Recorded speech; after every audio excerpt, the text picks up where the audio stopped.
শ্রমিক হলো 14,000। এই নির্দেশগুলো তারা পালন করছে। ছাপড়ায়, উজবিলে, চরে, আরাপ, কারাপ সব জায়গা থেকে খেজুরি দিবস হিসেবে তারা পালন করতেছে।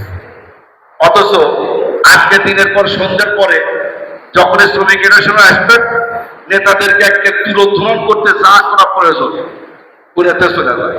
ওটা ঠিক কিনা? আমি বক্তব্য বাড়াবো না। বক্তব্য শুরুতেই আমি যে নামটির নাম না বললে আমরা গুণাগার হয়ে যাব। আজকে শ্রমিক দিবসে যিনি শ্রমিক ট্রানজাকশন করেছিলেন প্রয়াত শহীদ রাষ্ট্রপতি জিয়াউর রহমান, যিনি তার জীবন দশায় শহীদ বাদশাকে নির্ঘাত উপহার করেছিলেন। তখন শহীদ বাদশা তাকে জিজ্ঞাসা করেছিল, মাননীয় নেতা আপনি কি চান, যা চাবেন তা।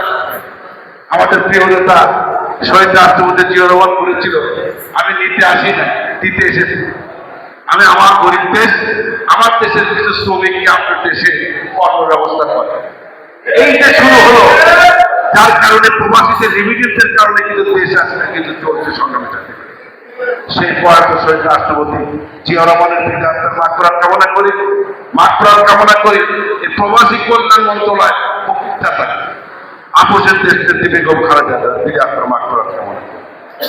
আমি ধন্যবাদ জ্ঞাপন করি বর্তমানের সারা বিশ্বের আলোড়ন সৃষ্টিকারী, যিনি স্বল্প ব্যয়ী, স্বল্প মৃদুকতা বলেন, সততা নিষ্ঠার প্রাতিষ্ঠানিক রূপ নিয়েছেন এই ভৌগোলিক অঞ্চলের বর্তমান গণতন্ত্রী বাংলাদেশ সরকারের মাননীয় প্রধানমন্ত্রী